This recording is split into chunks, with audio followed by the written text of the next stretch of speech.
ഒരു കോമ ഇടുക. നമുക്ക് ഈ കണ്ടീഷൻ ഉപയോഗിച്ച് കിട്ടേണ്ട റിസൾട്ട് ഇതേ രീതിയിൽ ഡബിൾ കോട്ട്സിനുള്ളിൽ കൊടുക്കുക.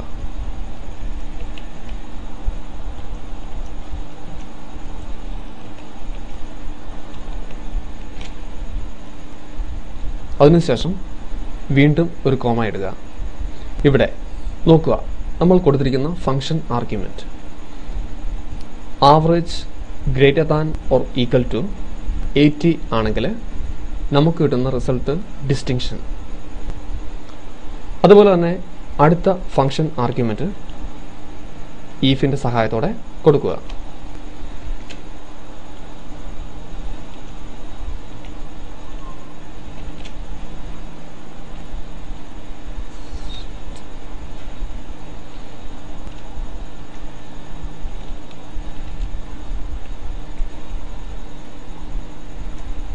G2 greater than or equal to 60 ആണെങ്കിൽ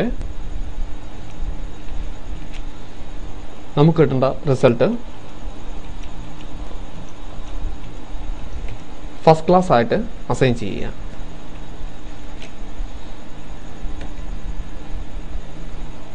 അടുത്തായിട്ട് മൂന്നാമത്തെ നമ്മുടെ കണ്ടീഷൻ വീണ്ടും if ഉപയോഗിക്കുക.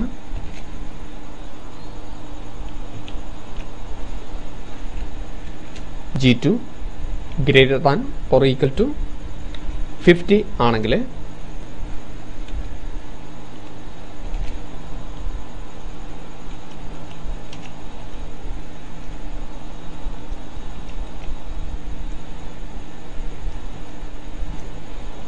നമുക്ക് കിട്ടേണ്ട റിസൾട്ട് സെക്കൻഡ് ക്ലാസ് ആയിട്ട് അസൈൻ ചെയ്യുക.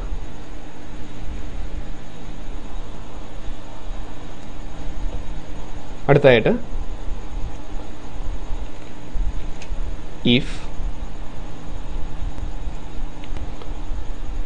G2 less than 50 ആണെങ്കിൽ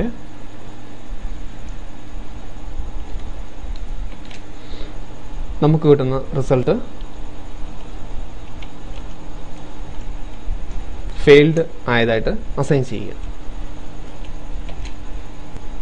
നോക്കുക, ഇവിടെ നമ്മൾ കൊടുത്തിരിക്കുന്ന ഫങ്ഷൻസിൽ ഈഫിന് പുറമെ ഒരു ബ്രാക്കറ്റ് ഇവിടെ എല്ലാ ആർഗ്യുമെൻസിൻ്റെ കൂടെയും ഓപ്പൺ ചെയ്തിട്ടുണ്ട്. ഇതിനെയെല്ലാം നമ്മൾ ഫംഗ്ഷൻ ആർഗ്യുമെൻറ്റ് കൊടുത്തതിന് ശേഷം ഏറ്റവും അവസാനമായിട്ട് ക്ലോസ് ചെയ്യുക.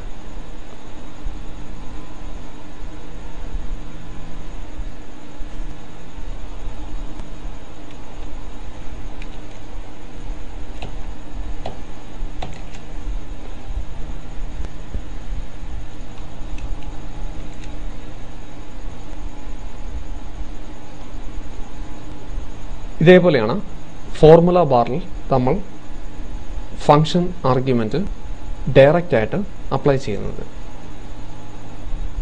ഇതിനുശേഷം നമ്മൾ കീബോർഡിൽ എൻ്റർ കീ പ്രസ് ചെയ്യാം. ഇപ്പോൾ നമുക്ക് നമ്മൾ കൊടുത്ത ആർഗ്യുമെന്റിനെ ബേസ് ചെയ്ത് ഗ്രേഡ് ഒന്നാമത്തെ റോയിൽ പ്രിന്റ് ചെയ്തതായിട്ട് കാണാൻ പറ്റും.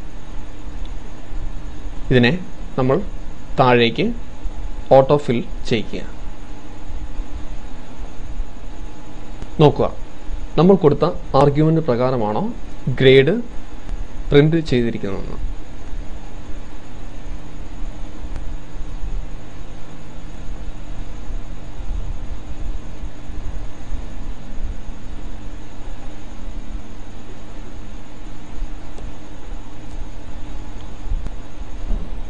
ഇപ്രകാരം നമുക്ക് ഫോർമുല ബാറിന്റെ സഹായത്തോടെ ഈഫ് കണ്ടീഷൻ അപ്ലൈ ചെയ്യാം. ഇനി നമുക്ക് എക്സലിലെ മറ്റ് ഫംഗ്ഷനെ കുറിച്ച് പഠിക്കാം. ആദ്യമായിട്ട് ഈ ടോട്ടൽ മാർക്കിൽ നിന്ന് ഏറ്റവും ഉയർന്ന മാർക്ക് ഏതെന്ന് നമുക്ക് കണ്ടുപിടിക്കാൻ വേണ്ടിയിട്ട് ഉള്ള ഫംഗ്ഷനാണ് max function. Max function apply ചെയ്യുന്നതിന് മുമ്പ് നമ്മൾ അതിനു വേണ്ടി ഒരു ഫീൽഡ് എൻ്റർ ചെയ്യുക. എന്നിട്ട് എവിടെയാണ് നമുക്കതിൻ്റെ റിസൾട്ട് കിട്ടണമെങ്കിൽ അവിടെ ക്ലിക്ക് ചെയ്യുക. അതിനുശേഷം ഇൻസേർട്ട് മെനുവിൽ നിന്ന് ഫംഗ്ഷൻ എടുക്കുക. ഇവിടെ സെലക്ട് കാറ്റഗറിയിൽ നിന്ന് നമ്മൾ ഓൾ ഫങ്ഷൻസ് ചൂസ് ചെയ്യാം.